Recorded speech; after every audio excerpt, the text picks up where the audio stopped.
વિદ્યાર્થી મિત્રો, અત્યારે આપણે ઇનડાયરેક્ટ સ્પીચની ચર્ચા કરવા જઈ રહ્યા છીએ. અગાઉ જ્યારે આપણે એક્ટિવ વોઇસ અને પેસિવ વોઇસની ચર્ચા કરી હતી ત્યારે મેં તમને જણાવ્યું હતું કે એક્ટિવ વોઇસ, પેસિવ વોઇસ અને ડિરેક્ટ ઇનડાયરેક્ટ સ્પીચ એમાં તફાવતો છે. વાક્ય રચનામાં પણ તફાવત આવે છે, એમાં જે ફેરફાર કરવામાં આવે છે એમાં પણ તફાવત આવે છે.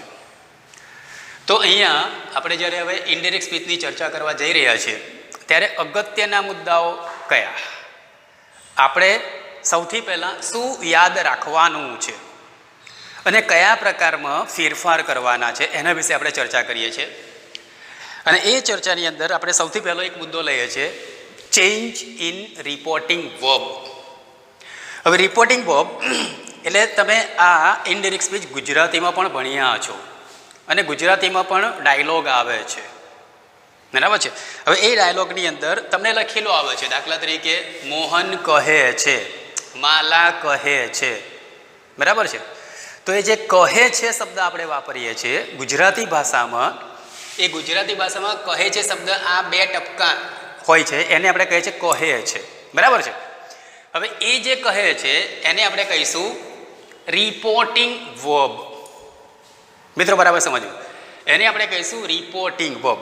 એટલે અત્યારે આપણે ઇનડાયરેક્ટ સ્પીચની અંદર કેટલા પ્રકારના ફેરફાર છે એની આપણે ચર્ચા કરીશું અને એ ફેરફાર દ્વારા આપણે સરળમાં સરળ રીતે ઇનડાયરેક્ટ સ્પીચ સમજી શકીએ, પરીક્ષાની અંદર તમે લખી શકો, દૈનિક વ્યવહારમાં પણ તમે ઉપયોગ કરી શકો, એ રીતે એને સમજવા માટે આપણે પ્રયત્ન કરીશું. હવે ઇનડાયરેક્ટ સ્પીચની અંદર આ તો પહેલો મુદ્દો છે, ચેન્જ ઇન રિપોર્ટિંગ વર્બ. હવે મુખ્ય લગભગ 4 પ્રકારના ફેરફાર આપણે અહીંયા કરવા જઈ રહ્યા છીએ. અત્યારે આપણે આ વિડીયોની અંદર પહેલો ફેરફાર આપણે જોઈ રહ્યા છીએ. હવે એ 4 પ્રકારના ફેરફારને આપણે જો નામ દ્વારા આપણે જોઈ લઈએ તો અહીંયા તમે જુઓ છો કે ચેન્જ ઇન રિપોર્ટિંગ વર્બ એ પહેલો ફેરફાર છે. એ ફેરફારમાં આપણે શું કરવાનું છે તો એ આપણે સમજીશું. બીજો ફેરફાર છે કે તમારી પાસે કંજક્શન આવે છે, કંજક્શન સંયોજક. તો અંગ્રેજીની અંદર આપણી પાસે અલગ અલગ પ્રકારના વાક્યો આવે છે. મેં અહીંયા જણાવ્યું છે એ પ્રમાણે affirmative sentence, question sentence with let, imperative sentence, exclamatory sentence. Okay, આ પ્રકારના આપણી પાસે વાક્યો આવે છે. તો જ્યારે આ પ્રકારના વાક્યો હશે ત્યારે કંજક્શન એટલે કે સંયોજક તરીકે કયા પ્રકારના વાક્યની અંદર મારે કયું સંયોજક વાપરવાનું છે એ બીજા મુદ્દામાં એની આપણે ચર્ચા કરીશું. ત્રીજો મુદ્દો તમારે મિત્રો એ યાદ રાખવાનો છે કે ચેન્જ ઇન ટેન્સ. અહીંયા આ બરાબર સમજવું, જ્યારે આપણે એની ડિટેલમાં ચર્ચા કરીશું, જ્યારે મુદ્દો લઈશું ત્યારે પણ અત્યારે સામાન્ય આપણે સમજી લઈએ કે સામાન્ય રીતે આપણે જે રિપોર્ટિંગ વર્બ લઈએ છીએ એ રિપોર્ટિંગ વર્બને આપણે પાસ્ટ ટેન્સમાં લેતા હોઈએ છીએ. સેડ, SAID, સેડ, સે અથવા તો સેસ નહીં, સેડ, એ રીતે આપણે લેતા હોઈએ છીએ. અને જ્યારે એ રિપોર્ટિંગ વર્બને આપણે ભૂતકાળમાં લઈએ છીએ ત્યારે મિત્રો તમને જે વાક્ય આપવામાં આવ્યું છે જેનું આપણે ઇનડાયરેક્ટ સ્પીચમાં રૂપાંતર કરીએ છીએ, બરાબર છે, રિપોર્ટિંગ વર્બ અને કંજક્શન ને પછી અન્ય, તો એમાં તમારે ટેન્સ ચેન્જ કરવાનો છે. હવે ટેન્સ ચેન્જ કેવી રીતે કરવાનો છે એ આપણે ત્યારે જોઈશું. એટલે ત્રીજો ફેરફાર એ થશે. ચોથો અને મુખ્ય ફેરફાર આ અવશ્ય યાદ રાખવાનું છે અને એ ફેરફારની વાત મેં એક્ટિવ વોઇસ, પેસિવ વોઇસ વખતે પણ કરી હતી. એક્ટિવ વોઇસ, પેસિવ વોઇસમાં આપણે શું કરતા હતા કે તમને હકારાત્મક વાક્ય આપ્યું છે, નકારાત્મક વાક્ય આપ્યું છે, પ્રશ્ન વાક્ય આપ્યું છે, તો આપણે એ વાક્યની અંદર કોઈ ફેરફાર ન હતા કરતા. એનો અર્થ હકારાત્મક વાક્ય છે તો એનું પેસિવ વોઇસમાં હકારાત્મક વાક્ય, નકાર છે નકાર, પ્રશ્ન છે પ્રશ્ન, બરાબર સમજ્યું. તે વખતે મેં તમને કહ્યું કે ઇનડાયરેક્ટ સ્પીચમાં થોડો ફેરફાર થવાનો છે. તો અહીંયા કયો ફેરફાર આપણે કરવાનો છે? તો પહેલી વસ્તુ આપણે એ યાદ રાખવાની છે, તમને ડિરેક્ટ સ્પીચમાં જે વાક્ય આપ્યું છે એ વાક્ય અફર્મેટિવ સેન્ટેન્સ હશે તો કોઈ વાંધો નથી, બરાબર સમજ્યું. પણ તમારું વાક્ય જો પ્રશ્ન વાક્ય હોય, પ્રશ્ન વાક્ય પણ આપણે 2 પ્રકારના લઈએ છીએ, પણ મેં તમને અગાઉ જણાવ્યું છે એ પ્રમાણે ઇન્વર્ઝન ક્વેશ્ચન્સ અને WH ક્વેશ્ચન્સ. ઉલટ પ્રશ્ન, હા કે નામાં જવાબ આવે તેવા પ્રશ્ન વાક્યો અને WH ક્વેશ્ચન્સ. તો WH ક્વેશ્ચન્સ હોય, લેટવાળું વાક્ય હોય, બરાબર છે, ઉદાહરણ આપણે પછી જોઈશું. ત્યાર પછી ઇમ્પરેટિવ સેન્ટેન્સ, ઇમ્પરેટિવ સેન્ટેન્સ એટલે આજ્ઞાર્થ વાક્ય, અને એક્સક્લેમેટરી સેન્ટેન્સ એટલે કે ઉદ્ગાર વાક્ય. તો નિયમ અહીંયા આપણો આટલો યાદ રાખવાનો કે તમે જ્યારે આ બધા વાક્યો છે, પ્રશ્ન વાક્ય હોય, લેટવાળું વાક્ય હોય, આજ્ઞાર્થ વાક્ય હોય કે ઉદ્ગાર વાક્ય હોય, ત્યારે તમારે યાદ શું રાખવાનું કે આ જે વાક્યો છે એનું તમારે હકારાત્મક વાક્યમાં જ રૂપાંતર કરવાનું છે. એનો અર્થ એ થયો મિત્રો, બરાબર સમજો કે તમારી પાસે ઇનડાયરેક્ટ સ્પીચમાં તમે જ્યારે એ વાક્યનું રૂપાંતર કરશો ત્યારે વાક્યના અંતે અહીંયા ક્વેશ્ચન્સ, પ્રશ્નાચિહ્ન આવવાનું નથી. આ એક સામાન્ય સમજ મેળવી રહ્યા છે. લેટ તમે લખવાના નથી. આજ્ઞાર્થ વાક્ય એનું પણ સાદા વાક્યમાં તમે રૂપાંતર કરવાના છો. ઉદ્ગાર વાક્ય એમાં પણ તમારે એનું સાદા વાક્યમાં રૂપાંતર કરવાના છો. બરાબર છે. તો આ મિત્રો યાદ રાખજો. આ સૌથી વધારે અગત્યનું છે કે ઇનડાયરેક્ટ સ્પીચમાં હંમેશા વાક્યના અંતે પૂર્ણ વિરામ આવશે. ક્વેશ્ચન માર્ક પણ નહીં આવે, ઉદ્ગાર ચિહ્ન પણ નહીં આવે. ક્લિયર? તો આ સામાન્ય આપણે જે ફેરફાર કરવાના છે એની આપણે મેં તમને વાત કરી. હવે એમાં સૌથી પહેલાં આપણે ચેન્જ ઇન રિપોર્ટિંગ વર્બ, એટલે કે જે મેં તમને આગળ જણાવ્યું પ્રમાણે સેઇડમાં થતો ફેરફાર. હવે આ અગત્યનું કેમ છે, બરાબર સમજો. આ અગત્યનું કેમ છે કે તમે સેડનું સેડ કેમ રાખતા નથી અને અન્ય ફેરફાર તમે એમાં ફેરફાર કેમ કરો છો. તો એ ફેરફાર આપણે એટલા માટે અહીંયા કરવા જઈ રહ્યા છે કે તમને ડિરેક્ટ સ્પીચમાં જે વાક્ય આપેલું છે એ વાક્ય એનું તમે જ્યારે ઇનડાયરેક્ટ સ્પીચમાં રૂપાંતર કર્યું ત્યારે મિત્રો બરાબર સમજો કે ડિરેક્ટ સ્પીચમાં જે વાક્ય હતું એ વાક્ય પ્રશ્ન વાક્ય હતું, કદાચ લેટવાળું વાક્ય હતું, કદાચ ઇમ્પરેટિવ સેન્ટેન્સ પણ હોઈ શકે છે અથવા તો એક્સક્લેમેટરી સેન્ટેન્સ પણ હોઈ શકે છે. પણ એનું તમે જ્યારે ઇનડાયરેક્ટ સ્પીચમાં રૂપાંતર કરો છો ત્યારે એ તો સાદું વાક્ય બની જાય છે. મિત્રો બરાબર સમજો. આ જે 4 પ્રકારના વાક્યો છે એનું આપણે શામાં રૂપાંતર કરવાના છીએ? સાદા વાક્યમાં. તો પ્રશ્ન અહીંયા એ થાય કે તમે જે ઇનડાયરેક્ટ સ્પીચમાં જે વાક્ય લખ્યું છે એ ઉદ્ગાર વાક્ય હતું અથવા તો લેટવાળું વાક્ય હતું અથવા તો આજ્ઞાર્થ વાક્ય હતું અથવા તો પ્રશ્ન વાક્ય હતું, એ કેવી રીતે ખબર પડશે? મિત્રો સમજ પડે છે? બરાબર યાદ રાખજો. આપણે અહીંયા આ રિપોર્ટિંગ વર્બ છે એ રિપોર્ટિંગ વર્બ દ્વારા આપણે સમજી શકવાના છીએ કે અત્યારે મારી પાસે જે વાક્ય છે એ વાક્ય ઇનડાયરેક્ટ સ્પીચમાં હું લખું છું, પણ મારું એ મૂળ વાક્ય ડિરેક્ટ સ્પીચનું વાક્ય એ અફર્મેટિવ સેન્ટેન્સ પણ હોઈ શકે છે, ક્વેશ્ચન્સ પણ હોઈ શકે છે, સેન્ટેન્સ વિથ લેટ પણ હોઈ શકે છે. બરાબર છે. તો એ મને ખબર પડે એના કારણે મારે અહીંયા સેડમાં ફેરફાર કરવાના છે. મિત્રો આટલી સમજ પડી? બરાબર ધ્યાનથી જોજો. આ સેડ આપણે રાખતા નથી એનું કારણ આ છે કે આપણી પાસે આ જે રિપોર્ટિંગ વર્બ આપણે લખવાના છે તો એ રિપોર્ટિંગ વર્બ દ્વારા આપણને ખબર પડશે કે મારી પાસે જે ડિરેક્ટ સ્પીચનું વાક્ય હતું એ કયા પ્રકારનું વાક્ય હતું. ઓકે, સારું. હવે આપણે જોઈએ છે સૌથી પહેલાં અફર્મેટિવ સેન્ટેન્સ. બરાબર સમજો. આપણે અહીંયા ફેરફાર કયો કરીએ છીએ મિત્રો? યાદ રાખજો, સેડના બદલે આપણે શું લખવાનું છે એ સમજવાનું છે. ક્લિયર? ઓકે. હવે સૌથી પહેલાં માનો કે તમને ડિરેક્ટ સ્પીચમાં જે વાક્ય આપવામાં આવ્યું છે એ વાક્ય અફર્મેટિવ સેન્ટેન્સ છે, હકારાત્મક વાક્ય છે. હવે જ્યારે તમારે હકારાત્મક વાક્ય હોય ત્યારે તમારું આ જે સેડ તમે લખો છો એ સેડના બદલે તમારે લખવાનું છે ટોલ્ડ. બરાબર છે. એનો અર્થ એ થયો કે તમારી પાસે હકારાત્મક વાક્યની અંદર સ્વાભાવિક વસ્તુ છે કે જ્યારે ડાયલોગ હોય ત્યારે 2 વ્યક્તિ વાતચીત કરતી હોય છે. બરાબર છે. એક બોલનાર છે અને એક સાંભળનાર છે, સ્પીકર એન્ડ લિસનર. બરાબર છે. તો જ્યારે 2 વ્યક્તિ હોય છે ત્યારે તમારું જે રિપોર્ટિંગ વર્બ છે એ રિપોર્ટિંગ વર્બ ટોલ્ડ આવે. હવે મિત્રો તમારામાંથી કોઈ એવું પણ કહેશે કે મેં સાહેબ એવું વાક્ય સાંભળ્યું છે હકારાત્મક વાક્યમાં વાંચ્યું છે કે જ્યાં સેડનું સેડ જ રાખેલું છે. તો એવું ક્યારે થાય? તો જ્યારે વાક્યની અંદર ફક્ત ને ફક્ત બોલનાર હોય, વાક્યમાં બોલનાર એકલો હોય, સાંભળનાર ન હોય, ત્યારે આપણે સેડનું સેડ રાખીએ છીએ. બીજું તમે એ પણ જોયું હશે અમુક વાક્યોમાં તમે એ પણ જોયું હશે કે બોલનાર પણ છે અને સાંભળનાર પણ છે. એવા વાક્યની અંદર સેડ ટુ પણ લખેલું આવે છે.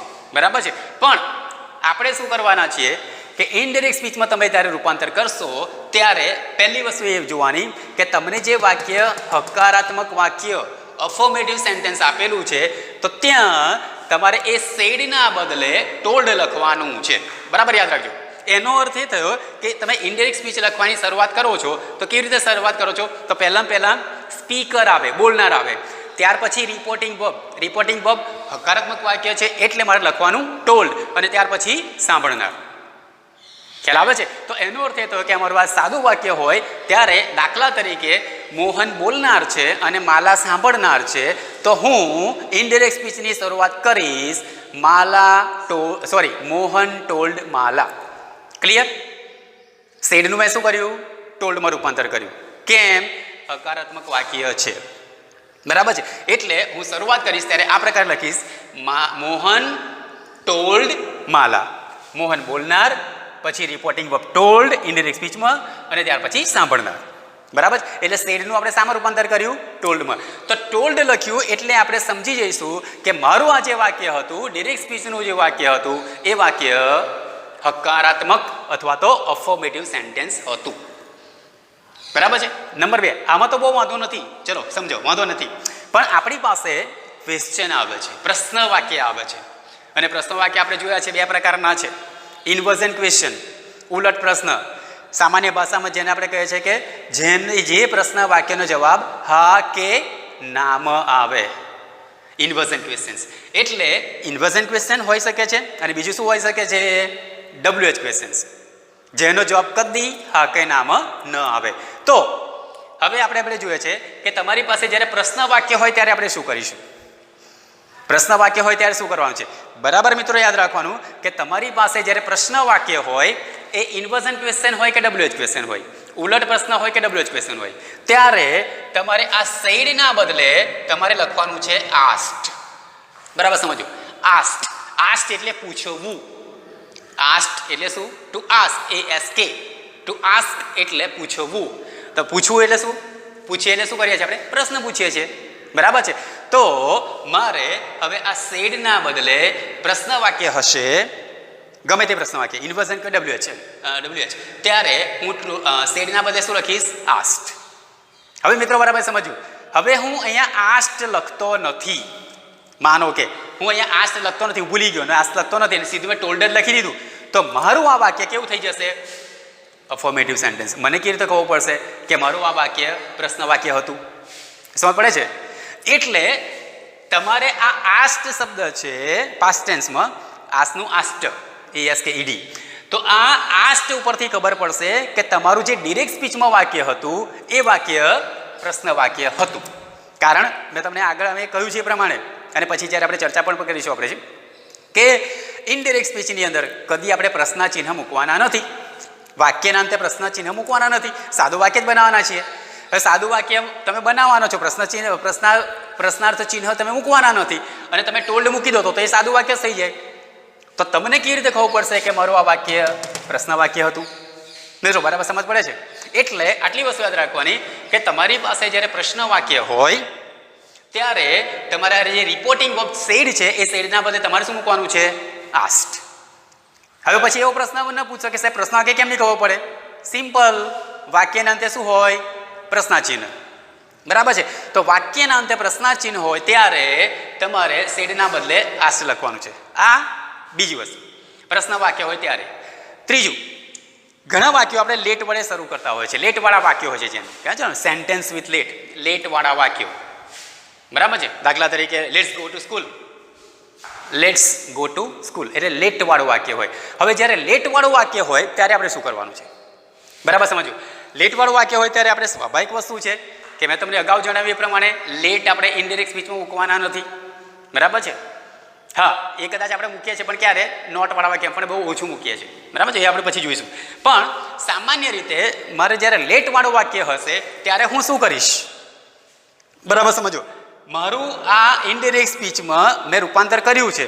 હવે એ રૂપાંતર કરું છું પણ એ મારું મૂળ વાક્ય, ધેટ ઇઝ ડિરેક્ટ સ્પીચનું વાક્ય, લેટવાળું વાક્ય, તો મને કેવી રીતે ખબર પડશે?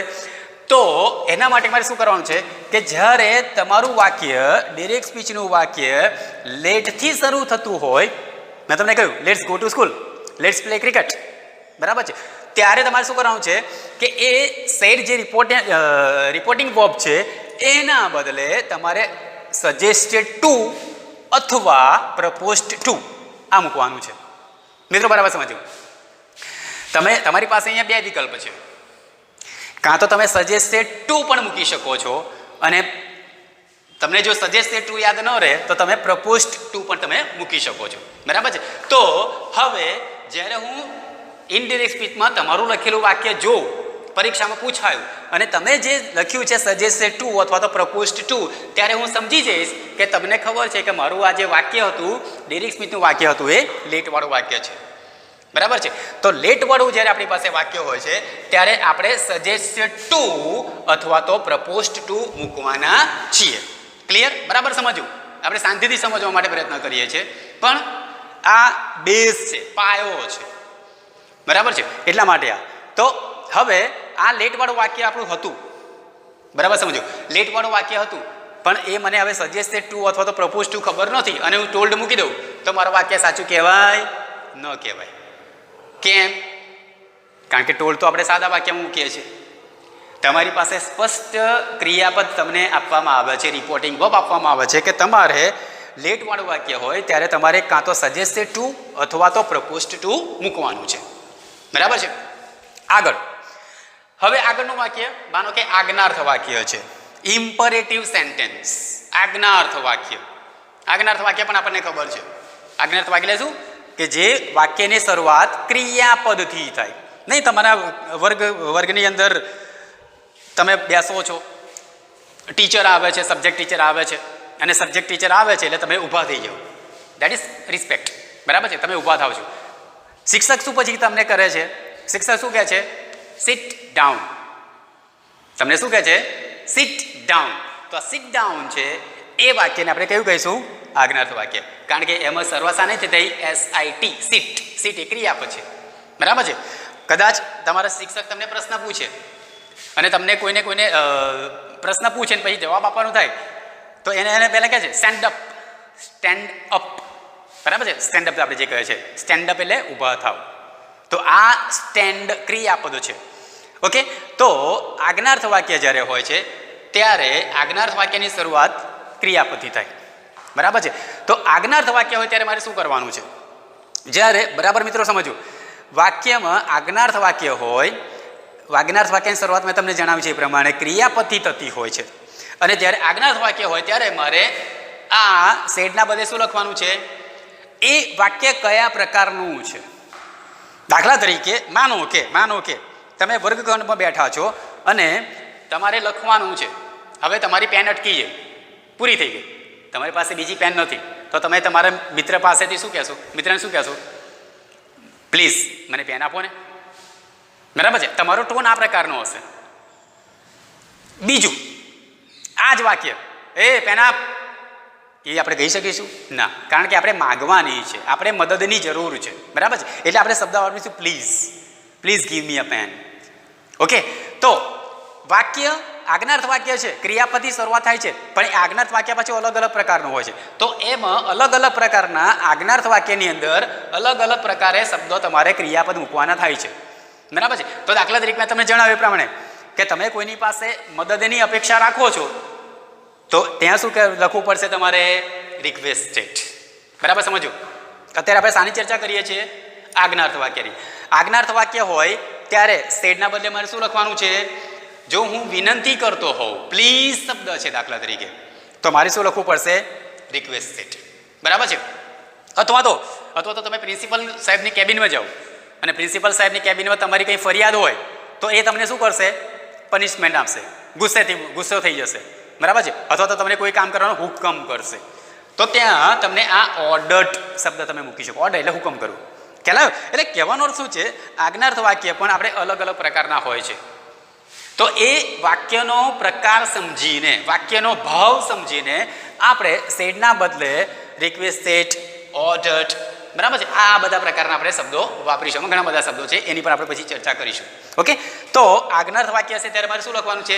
શેડ ટોલ્ડ નથી લખવાનું. મારે શું લખવાનું છે? રિક્વેસ્ટેડ, ઓર્ડર્ડ, આ બધા પ્રકારના ક્રિયાપદો હું મૂકીશ. ઓકે. 5 નંબર એટલે એક્સક્લેમેટરી સેન્ટેન્સ. એક્સક્લેમેટરી સેન્ટેન્સ જેને આપણે કહે છે ઉદ્ગાર વાક્ય. હવે ઉદ્ગાર વાક્ય હોય ત્યારે મારે શું કરવાનું છે? હું ટોલ્ડ નથી લખી શકવાનો. કેમ? કારણ કે ટોલ્ડ તો સાદું વાક્ય થઈ જાય છે. હવે ઉદ્ગાર વાક્ય છે. ઉદ્ગાર વાક્ય મને કેવી રીતે ખબર પડશે મિત્રો? વાક્યના અંતે શું હોય? ઉદ્ગાર ચિહ્ન. બરાબર છે. તો વાક્યના અંતે ઉદ્ગાર ચિહ્ન હોય એટલે મને ખબર પડી જાય કે મારું આ એક્સક્લેમેટરી સેન્ટેન્સ છે. હવે જ્યારે ઉદ્ગાર વાક્ય હોય ત્યારે મારે સેટમાં ફેરફાર કયો કરવાનો છે? તો હું ટોલ્ડ નહીં લખું. બરાબર જોજો. તો ત્યાં હું લખીશ એક્સક્લેમ્ડ વિથ. બરાબર છે. એક્સક્લેમ વિથ. દાખલા કે એક્સક્લેમ વિથ પ્રેઇઝ. બરાબર છે. એક્સક્લેમ વિથ એડમાયર. આ પ્રકારની મારી વાક્ય રચના આવશે.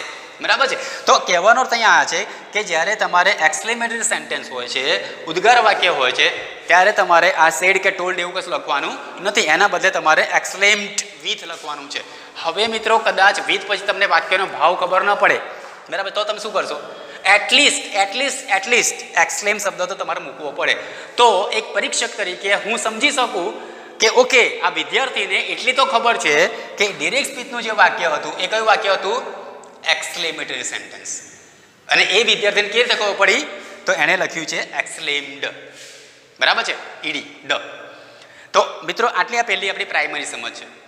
પહેલાં આપણે આટલું આ સમજી લેવાનું છે. હવે આ આપણે આ કેમ સમજીએ છીએ મેં તમને એનું કારણ પણ કહ્યું. મૂળ કારણ શું છે કે ઇનડાયરેક્ટ સ્પીચમાં કદી પ્રશ્નાચિહ્ન પણ નથી આવતું, આજ્ઞાર્થ વાક્ય પણ નથી આવતું, અથવા તો એની નિશાની નથી આવતી, ક્વેશ્ચન માર્ક પણ નથી આવતું. તો મારું જે વાક્ય છે હું બધામાં ફક્ત ટોલ્ડ જ લખ્યા કરું. પ્રશ્ન વાક્ય હોય, લેટવાળું વાક્ય હોય, આજ્ઞાર્થ વાક્ય હોય, ઉદ્ગાર વાક્ય હોય, અને ફક્ત બધામાં ટોલ્ડ જ લખું તો એક પરીક્ષક તરીકે મને કન્ફ્યુઝન થશે કે આ કયા પ્રકારનું વાક્ય હશે. ખ્યાલ આવે છે? અને એટલે આ ટોલ્ડ સેડના બદલે ટોલ્ડ અથવા તો આસ્ટ લખીએ છીએ. તો આસ્ટ લખીએ છીએ એટલે મને ખબર પડી જાય કે એનું ડિરેક્ટ સ્પીચનું વાક્ય આસ્ટ હતું, પ્રશ્ન વાક્ય હતું. સજેસ્ટેડ ટુ અથવા તો પ્રપોઝ ટુ લખું છું એટલે મને ખબર પડી જશે કે આ લેટવાળું વાક્ય હશે. રિક્વેસ્ટેડ, ઓર્ડર એટસેટ્રા, તો એના પરથી મને ખબર પડી જશે કે આ વાક્ય આજ્ઞાર્થ વાક્ય હતું. અને અહીંયા એટલીસ્ટ એક્સક્લેમ્ડ લખું છું, પછી વિથ પ્રેઝ ને બધું અલગ. બરાબર છે. તો એક્સક્લેમ લખું છું તો એના ઉપરથી મને ખબર પડી જશે કે મારું જે ડિરેક્ટ સ્પીચનું વાક્ય હતું એ એક્સક્લેમેટરી સેન્ટેન્સ હતું. કારણ વારંવાર કહું છું, વાક્યના અંતે પ્રશ્ન ચિહ્ન પણ નથી આવવાનું, વાક્યના અંતે ઉદ્ગાર ચિહ્ન પણ નથી આવવાનું. એ તમારા સાદા વાક્યની શરૂઆત તમારે આજ્ઞાર્થ વાક્ય છે, આજ્ઞાર્થ વાક્ય પણ તમારે મૂકવાનું નથી. બરાબર છે. તો આ પહેલો ફેરફાર આપણે યાદ રાખવાનો છે કે તમે જ્યારે ઇનડાયરેક્ટ સ્પીચમાં રૂપાંતર કરશો ત્યારે તમારે પહેલો ફેરફાર આ કરવો પડશે. બરાબર છે. તો આપણે અત્યારે આટલું આપણે જોઈએ છે. હવે પછી આપણે જે બીજો વિડીયો આપણે જોવા જઈ રહ્યા છે એ બીજા વિડીયોની અંદર કંજક્શનમાં કયો ફેરફાર આપણે કરવાનો છે આ જ હું રાખું છું. એમાં સામાન્ય આપણે જે ફેરફાર કરવાનો છે આપણે લખી લઈએ છીએ. બરાબર છે. Okay, thank you.